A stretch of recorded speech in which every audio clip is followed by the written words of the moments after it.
গুমুট আবহাওয়ায় সাপ্তাহিক ছুটির দিনেও কাঙ্ক্ষিত ক্রেতা নেই রাজধানীর কারওয়ান বাজারে।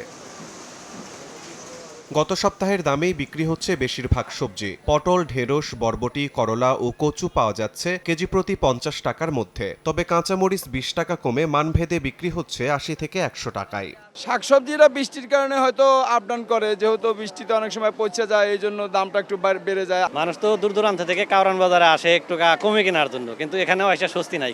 সিন্ডিকেট সরকারের শক্ত হইতে হবে, নাহলে দেশ পরিস্থিতি ভালো হবে না। মালের দাম কম কিন্তু কাস্টমার নাই বাজারে। স্থিতিশীল আছে, হ্যাঁ, মোটামুটি ক্রয় ক্ষমতার ভিতরেই আছে আর কি। কিছুটা স্বস্তি ফিরেছে ডিম মুরগির বাজারে। ব্রয়লার কেজিতে 10 টাকা কমে 180 টাকা, আর সোনালী 20 টাকা কমে বিক্রি হচ্ছে 300 টাকায়। ডজনে 10 টাকা কমে লাল ডিম বিক্রি হচ্ছে 140 টাকা, আর সাদা ডিম 130 টাকায়।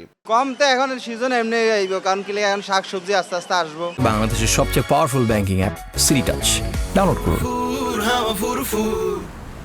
একটু হালকা বেশি ছিল, এই সপ্তাহ মোটামুটি গেছে, আরো কমলে আমাদের জন্য ভালো। রুই মাছ 2 কেজি 2.5 কেজি সাইজ 350, কাতল মাছ 3 কেজি সাইজ 350 টাকা বিক্রি হইতেছে। দাম বাড়ে নাই, দাম গত সপ্তাহের মতো। তবে আটা, ময়দা ও চিনির দামে এখনো স্বস্তি ফেরেনি। 2 সপ্তাহ আগে কেজিতে 10 টাকা বেড়ে যাওয়া আটা 65 আর চিনি বিক্রি হচ্ছে 115 টাকা কেজি দরে। দাম বেশি চিনি, দাম বেশি আটা, দাম বেশি ময়দা। কোম্পানি অজুহাত দেখাইতেছে ব্যাট বাড়াইছে, ট্যাক্স বাড়াইছে। বাজারে পণ্যের দাম সহনীয় রাখতে নিয়মিত বাজার তদারকির দাবি জানিয়েছেন সাধারণ ভোক্তারা। শিমুল হোসেন, সময় সংবাদ, ঢাকা।